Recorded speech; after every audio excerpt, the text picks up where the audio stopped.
Marco Santos had always been the type of person to keep his head down. Born and raised in the Philippines, he had moved to the United States to pursue a better life. At 29, he found himself working as a barista in a bustling Brooklyn cafe, far from the life he had imagined. But despite his humble job, Marco had dreams. He wanted to open his own cafe someday, blending the flavors of his homeland with the diverse cultures of New York City. He worked hard, kept a positive attitude, and believed that if he worked hard enough, his moment would come. It was a chilly Thursday afternoon when Marco's world collided with something far uglier than he could have imagined. After finishing his shift, Marco stepped out of the cafe and into the vibrant Brooklyn streets. The sun was beginning to set, casting a golden hue over the urban landscape. As he walked towards the subway station, he took a moment to enjoy the crisp air and reflect on the long hours he had worked. But his peaceful moment was about to be interrupted. Officer Greg Porter, a cop who had been patrolling the area for over a decade, had a reputation for being tough, and often unnecessarily so. His belief that people of color were inherently suspicious ran deep, a sentiment he had acted on numerous times during his years on the force. When he saw Marco walking down the street, his instincts kicked in, and his bias took over. Marco, a Filipino man standing alone, was an easy target for the officer's profiling. Porter approached Marco with a sudden aggressive tone. "Hey, where do you think you're going?" he barked. Marco, startled by the abrupt question, took a step back, his eyes widening. "I'm just heading to the subway station, officer. I'm on my way home," Marco replied calmly, trying to maintain control of the situation. But Porter wasn't interested in hearing anything Marco had to say. "You don't belong around here," Porter muttered under his breath, loud enough for Marco to hear. Marco's confusion grew, but he remained composed.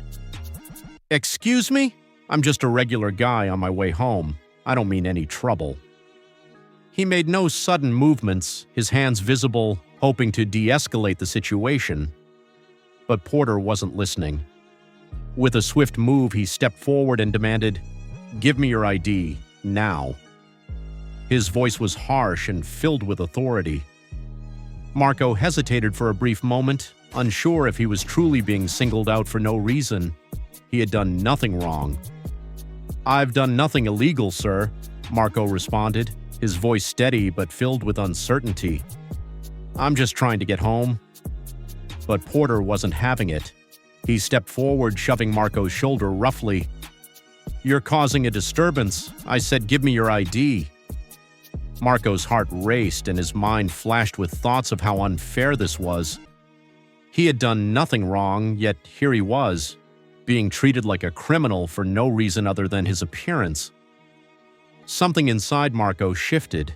He had grown tired of being silent, of letting people walk all over him simply because of his background.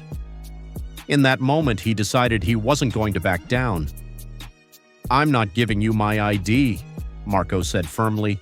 "You have no right to ask for it." Porter's face twisted in disbelief. "What did you say?" he growled, taking a step closer, his body language aggressive. "You better shut your mouth before I arrest you for obstruction." But Marco stood his ground, his voice rising with every word. "No, officer. You don't get to treat me like this just because I'm not white.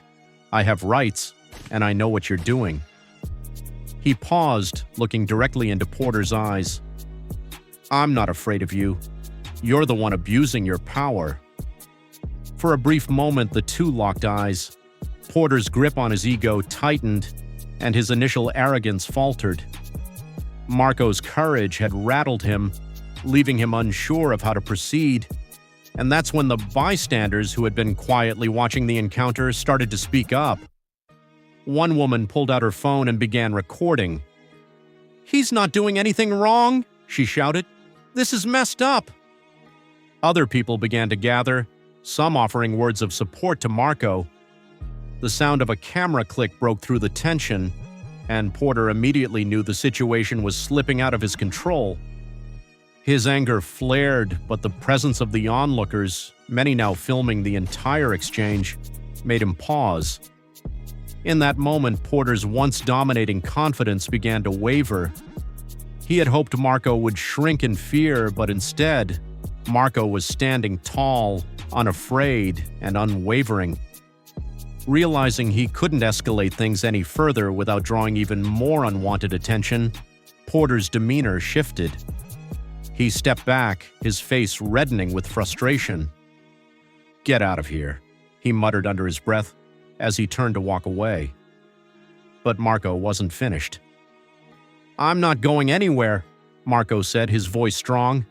"And next time, think twice before you treat someone like that." The video of the encounter quick.